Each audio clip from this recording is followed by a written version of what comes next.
Will $100,000 in SCHD or JEPQ retire you earlier? Well, in today's video, we're going to be talking about SCHD and JEPQ. These are two great dividend ETFs that kind of have different mantras and different ways they do things. Now, SCHD has been talked about on this channel many times, and many people on the internet talk about SCHD. Why? Because it is like the gold standard of great high growth dividend ETFs. Now, first of all, SCHD has around a 3.7 yield, which is great because now people are having some good yields coming up. And their last dividend, it was up almost 22% since last year. That's amazing news. So it's been growing its dividend year upon year, and it's got about 11 to 12% dividend growth rate over the last 10 years. Now that is great news to you. Plus, the greatest thing is SCHD continues to grow, and it's got great companies. It adds and it subtracts kind of the lesser known and the companies that are not doing as well. So that makes it a great ETF to kind of add to your portfolio if you're looking for dividends. Now, JEPQ, on the other hand, is another different type of dividend ETF. It is one of those covered call ETFs, which means JEPQ tracks the NASDAQ 100 like QQQ, but what it does, it sells covered calls on the underlying assets to kind of create a premium that they will pay out in a dividend payment. Now, the difference between these two dividend payments is with SCHD, the dividends are going to be more qualified dividends, and JEPQ's dividends are going to be more non-qualified. Now, non-qualified dividends are those dividends that are taxed at your ordinary tax rate. The qualified would be taxed at a more qualified tax rate, and that could be anywhere between 0%, 15%, or even 20%, while the ordinary income rate is, it's got that marginal rate. So those are just taxed at ordinary income. Now, JEPQ is created by JP Morgan Chase, and I'm going to just read to you guys a little bit about what JEPQ does. So JEPQ, like I said, is a premium income ETF that seeks to deliver monthly income of the NASDAQ 100 with a little bit less volatility. Now, so what they do is they take the underlying equity of the portfolio and they use it to sell cover call options, and they get premium for you. Now, right now, it's got a dividend yield of anywhere between 9.7 to 10.12%, and they pay this monthly. So every month you get a check from them. That's great news. If you're looking for a monthly check and it's 10%, that could be a great thing for people that are looking for kind of that income. Now, it's got an expense ratio of 0.35%, and JEPQ is kind of like the little brother of JEPP, which was created in 2020, JEPQ created in 2022. So these are two JP Morgan Chase, kind of those premium income cover called ETFs that they've been selling. Now, like I said, it's got the expense ratio of 0.35%, so it's going to cost you about $35 for every $10,000 invested. So why should you pick one over the other? Well, many people have different other reasons. Now, if you don't need the dividends right now, SCHD could be a better one because right now they are growing their dividend year upon year. So the more you invest, the more it's going to grow, and that snowball is going to grow and grow and grow.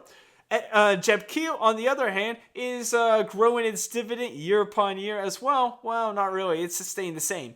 And what it's doing is paying you every single month. So if you're looking for consistent monthly income instead of your job, JEPQ could be that ETF. Now, what we're going to do is we're going to look at what $100,000 will do for these two ETFs in our Market Beats Snowball Calculator. So if you want, I'm going to show you what's going to happen with these two ETFs and see if it could maybe retire you earlier or to see which one could be the best for you. Now, let's take a look at Market Beats. All right, we're back here on Market Beat. And right here, we're going to have about $100,000 we're going to invest. The distributions monthly, like I said, reinvest it, yes. We're going to do about $1,000 every single month. Now, the dividend yield, like I said, it's around 10%. We're not expecting it to grow in a year. We're expecting the price to probably grow 3%, and then years invested about 30. All right, so let's take a look at these calculations. Let's calculate those dividends. And you know, the average salary is around 50 to 60,000. So let's see how many years we can get that dividend income going. All right, let's come down here. Let's continue. Let's get down here. All right, so right here, about between 50 to 60. It's between that year 15 to year 18 right here. So that's pretty good. I mean, you can stop working if you wanted to, but of course you got inflation, so you may want to continue to work as it continues to grow. So you probably should work a little bit more, invest a little bit more. So let's look at that. So that's pretty good. Now at the end, at the 30 years, so if you were 30 and you wanted to get 60, you'll be doing about $110,000 in annual dividends. That's amazing news. And your portfolio's around $2.536 million. That's great. You know, just think about that. You start off with $100,000 in 30 years, you've got $2.5 million, and you're doing about almost $110,000 in dividends.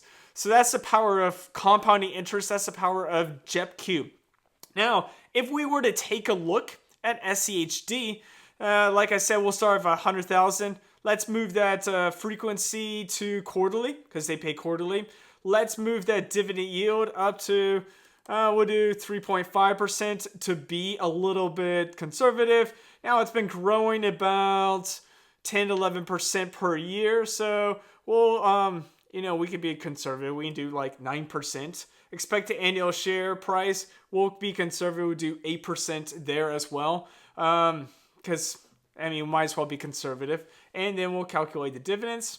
Let's see what SCHD does for us. All right, let's come down. And we wanted to get to that 50-60 range, about 50,000. It's year 18. Remember I said with JEPQ that 50,000 was sitting at 16 or 15, 16, 17 years. So year 18, 60,000, year 20, that's not so bad, but we also have to count for inflation. So just think about those things when we're thinking about these numbers. But if we get on to year 30, as it's been growing and growing, year 30, almost $218,000 in annual dividends. That's crazy. Think about that. And your portfolio is almost up to $5 million. One more year and that's over $5 million.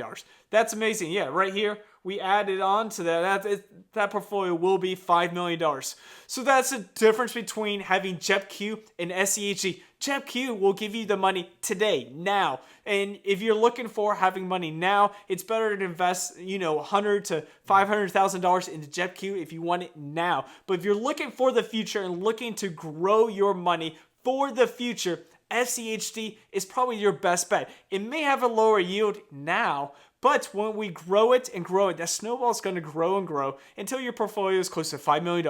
Your annual dividend is close to $200,000 or more. And that's amazing news because think about that. You know, you may be making $50,000, $60,000 now, but you're thinking, all right, inflation's going to eat a part about this at 3% per year, while your dividend is growing about anywhere between 8 to 10% per year. So it's going to outpace inflation. So it's going to allow you to make more money in the future. $218,000 is an amazing number for you to retire on. So think about that. If you started today, if you're 30 years old or even older, maybe you're 40 years old and you want to retire at 70 and you have $100,000 and you wanted to kind of watch that go every single year, plus invest $1,000 per month into SCHD, you will have this number for $5 million, $218,000. You can take a look at Market Beats in my description. I'll put a link to it.